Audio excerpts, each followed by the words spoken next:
നബി സല്ലല്ലാഹു അലൈഹി വസല്ലമയുടെ മദ്ഹ് ഗീതങ്ങൾ ആലപിക്കുന്ന മീലാദ് ഫെസ്റ്റ് തുടരുന്നു.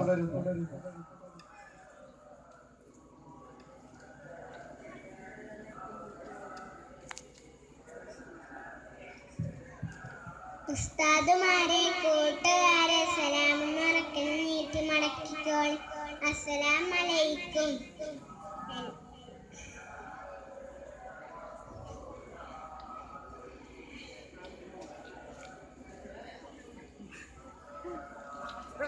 ലോകം കണ്ട കഥാകന്മാരെ ലിസ്റ്റിൽ കളിയോടേസിനെ കണ്ടിട്ടുണ്ടാവൂല.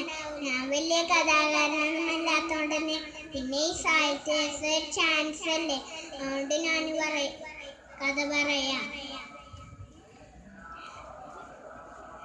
ഇജറ 6-ാം നൂറ്റാണ്ടിൽ ജീവിച്ചിരുന്ന വലിയ മഹാന്റെ കഥയാണത്. ഒരീസം മഹാൻ പള്ളിയിൽ പോകാൻ ഷർട്ടിടാൻ നോക്കുമ്പോ കുപ്പായ കയ്യുന്നൊരു പൂച്ച സുഖമായി കിടക്കുന്നുണ്ട്. നമ്മളാച്ചിങ് എന്താ കാട്ടുക?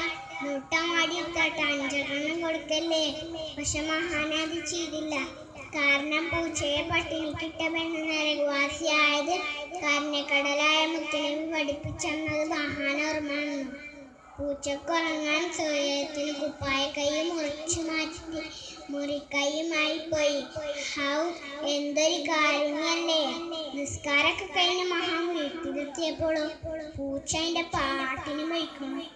മഹാൻ മുറിച്ചു മാറ്റിയ കുപ്പായ കൈ തുന്നിച്ചെടുത്തു. ഈ മഹാന് നിങ്ങൾക്കറിയില്ലേ, സുൽത്താനും മാരിഫീനും ഒഫായി ശരിക്കന്നെ. പിന്നെ ഈ കഥയിൽ ഒരു പാടുണ്ട്, മിണ്ടാപ്പാണികളോട് കരുണ കാട്ടണം. അതാണ് ഈ മഹാനും മുത്തുനബിയൊക്കെ പഠിപ്പിച്ചു തന്നേക്കണം.